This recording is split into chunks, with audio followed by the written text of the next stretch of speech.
Hydraulic fracturing, the process of creating cracks in deep rock formations in order to extract the natural gas that they hold. One of the many solutions proposed to reduce our dependence on foreign oil. It's working. As of 2024, the US produces more natural gas than any country ever. This has come at a cost, one that residents have become more and more aware that they are paying. In Washington County, Pennsylvania, the majority of residents live within a 1-mile radius of a pad, which begs the question, how close is too close? This can be a very hard question to answer. Fracking is an extremely controversial topic, and much of the publicly available information on it is either biased or incorrect. Searching for something more authentic, we decided to visit residents of Washington County and ask them what they thought. While Range was doing the vertical drilling, our house would shake and vibrate. I would have a glass of water on the counter and you could watch the movement of it. I couldn't sleep at night. The noises were so loud. I mean, this is our home, and we felt like we were prisoners in our own home.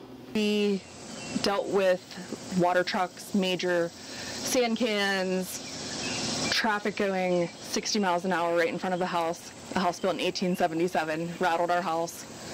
And in 2019, my husband and I decided that we did not want to live in Scenery Hill on the main road there with all of the traffic and the air pollution that was in Scenery Hill. Scenery Hill has a lot of gas wells in it. It's very, very heavy air pollution. It stinks pretty bad. So that's when we decided. We found an area. You can see I live on 5 acres here in Charleroi, Fallowfield Township. We live in a cul-de-sac neighborhood. We thought when we moved here we would kind of be a little bit safe. And within a couple months of us moving here in August of 2019, we started hearing a lot of noise, but we realized they were fracking in the cul-de-sac. So what I thought I was trying to get away from gas wells a little bit, it did not work. I thought I was safe with 5 acres surrounded by trees and woods. We couldn't get away from it. It's right here, 0.25 miles from my house. And the noise it's crazy. The noise never gets talked about. I mean, if I sit here and leave my Harley run out here, he can call the police. They'll come up and arrest me. But I can listen to over 100 decibels 24/7, which we've already recorded, usually in the 70s, and nothing can be done. Nothing can be done. They're exempt from it, and that's not right. We have to buy water. I mean, yeah, I won't drink it. It's got a film on it, and it smells a little bit, but we've had it checked by the DEP a couple times now, and it always comes back, oh no. I had to check my spring one morning behind my shop here, and there was a oil film on it. So I took a sample of it. I called EQT. They sent somebody out right away. Well, DEP came first.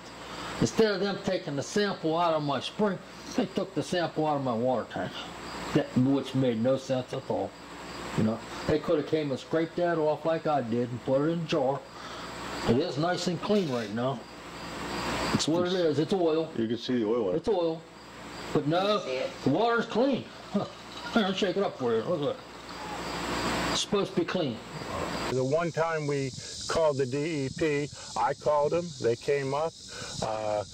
We ran my pump dry in the basement. They let it fill up again. They took a water sample. They said they'd let me know in a month. Well, 6 months later, I keep calling them, and they tell me, well, we're not quite done with it. As soon as we're done, we'll let you know. Well, 2 weeks later, I get a letter in the mail, and I open it up. It's from the gas company with the results of my water test from the DEP. Sure. I never talked about the gas company. I just wanted my water checked. And so I don't even know how they got involved, but they did. And of course it came back, oh, it's not bad.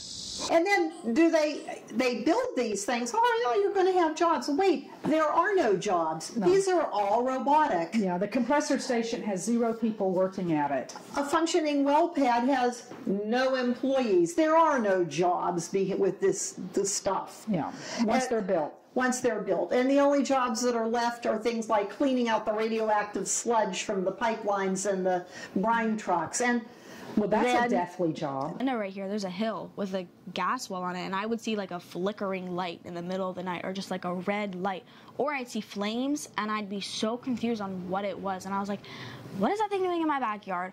Why does it have fire? Why is it a red light? Why is it a white light? Why is it blinking? And then there would be other times where the entire pad would light up with super bright white lights, and then you would like see all the lights go up, and then you would just see a flare on top.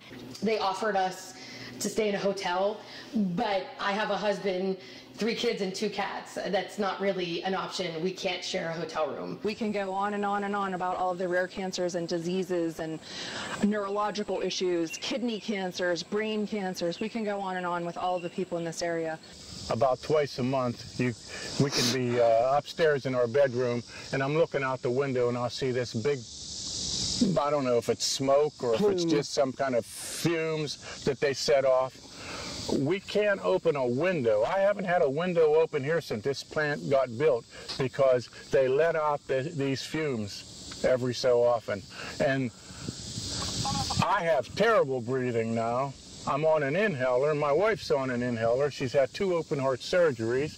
I've had throat cancer now. All of this is in pipelines, and I have to tell you, and I know we have some great welders in the country, but they're not perfect. And okay, so they have miles and miles and thousands of miles up and down hills and over rivers and dales and all of this stuff, and there's all these pipelines.